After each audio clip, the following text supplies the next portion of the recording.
Selamat pagi saudara-saudari, kita bertemu lagi dalam satu lagi janji Alkitab yang kita akan melihat dari 2 Petrus pasal 2 ayat 9. 彼得后书第2章第9节 2 Peter chapter 2 verse 9. 2 Petrus pasal 2 ayat ke-9. Maka nyata bahwa Tuhan tahu menyelamatkan orang-orang saleh dari pencobaan dan tahu menyimpan orang-orang jahat untuk disiksa pada hari penghakiman. Saya percaya penyelamatan yang dikatakan di sini bukannya hanya untuk waktu kita dalam keadaan yang bahaya, seperti sebelum kemalangan terjadi, adapun jatuh dari ke dalam longkang parit, ya, ataupun apa sajalah kita anggap ini menyelamatkan itu adalah tentang itu, yang dimana harusnya ada satu bahaya, kebahayaan yang sangat teruk, yang besar, baru kita rasa itu diselamatkan. Tapi saya percaya di sini, kalau kita bandingkan ayat ini dengan orang yang jahat, itu bukannya yang jahat buat perompakan, pembunuhan, dan sebagainya. Tapi saya percaya di sini tentang kebenaran. Jadi macam mana kita dapat diselamatkan daripada melakukan kejahatan dan menjadi seorang ataupun tetap berada dalam kebenaran adalah seperti cerita ini. Seorang perempuan yang dipanggil Cheryl, dia suka mencuri. English bilang shoplifted lah. Dia suka pergi itu supermarket, minimarket, apa sajalah. Dia bukan mau, tapi sudah menjadi satu tabiat, hobi lah, orang bilang hobi yang tak bagus lah, untuk mencuri lah. Dia ada waktu mau bayar, tapi sudah kebiasaan. Tapi setelah dia percaya Yesus, dia telah bertobat, dia tidak mau lagi. Tapi pencobaan itu tetap ada. Setiap kali waktu dia mau dekat kepada Tuhan ataupun melakukan sesuatu untuk Tuhan, melayani dia, ataupun mau membaca Alkitab, mau menyembah dia, mau pergi buat sesuatu lah untuk Tuhan, pasti pencobaan itu datang. Waktu dia berada di minimarket kah, supermarket kah, hypermarket kah, dia seolah-olah itu tangan macam tertarik untuk mencuri barang tu, terutama barang yang dia suka. Dan kadang-kadang bukannya dia yang suka, apa yang dia mau adalah dia mau mencabar cobaan itu, di mana kalau saya dapat ini, itu bermaksud saya ini berani dan saya ini pandai, sebab orang tidak tahu.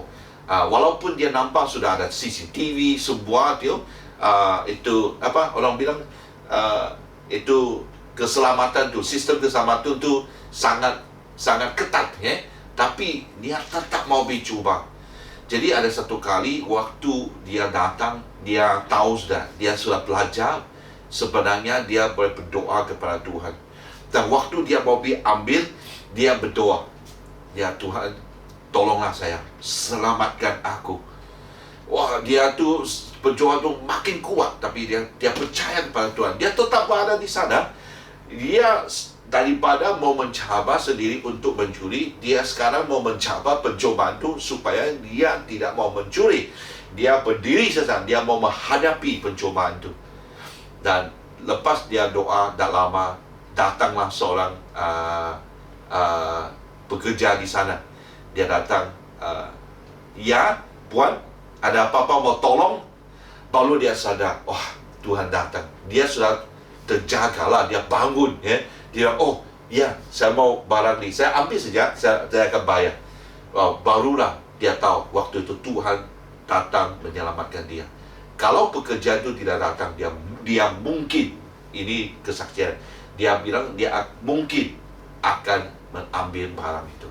Tapi Tuhan bangunkan dia, Tuhan selamatkan dia, dan dia ambil dan dibayar. Lepas dia keluar daripada market itu, dia rasa dia sudah menang, sebab dia sudah diselamatkan. Dia tahu dari saat itu dia telah tinggalkan tabiat yang tidak bagus itu.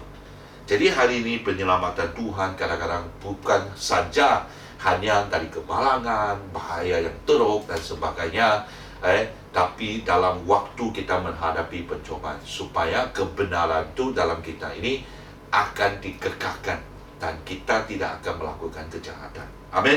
Jadi berdoalah kepada Tuhan, sentiasa Tuhan akan berada di sana untuk menyelamatkan kita. Amin. Jangan sekali-kala bilang, tak apa-apa, dah lontang. Tapi apa yang ayat tu katakan, dia tu tahu tu menyimpan orang-orang jahat untuk disiksa pada hari penghakiman. Ada perbezaannya. Jadi hari ini bukannya dalam keadaan yang takut, tapi kita boleh tahu bahwa Tuhan akan menyelamatkan kita daripada jatuh dalam pencobaan dan melakukan kejahatan. Tapi kita boleh hidup dalam kebenaran yang berkenan kepada Tuhan. Amin. Jadi Tuhan memberkati. Hari ini hari Sabtu, saudara. Besok kita akan kembali untuk kebaktian, bukan di sini tapi dalam talian, ya. Jadi pastikan anda siapkan diri, siapkan keluarga. Mungkin anda juga harus berdoa supaya setiap kegunaan ataupun kemudahan internet, semua tu dalam keadaan yang bagus supaya kamu dapat beribadah dalam talian, ya. Jadi berdoalah kepada Tuhan, pastinya Tuhan akan memberkati kita dalam keadaan di mana kita tak ada halangan langsung untuk beribadah. Amin. Jadi yang lain yang telah ditugaskan, di mana hanya 12 orang dalam satu kebaktian, mereka akan berada di sini untuk melakukan dan menjalankan kebaktian itu. Yang lain kita masih berada di rumah untuk beribadah bersama-sama. Sekali lagi saya berdoa supaya anda dapat mengikuti secara langsung. Jangan bilang, tak apa, nanti jam 3, jam 4 baru kita ibadah. Ataupun hari besok lupa, Isnin lah baru saya ibadah. Tidak, saya tidak bilang ini salah ke betul, tapi alangkah baik kalau kita dapat melakukan bersama-sama di dalam, walaupun kita tidak berjumpa dalam satu roh yang sama, kita dapat beribadah bersama-sama seolah-olah kita masih berada bersama-sama. Amin, ya. Jadi Tuhan memberkati, sentiasa lindungi diri, lindungi semua.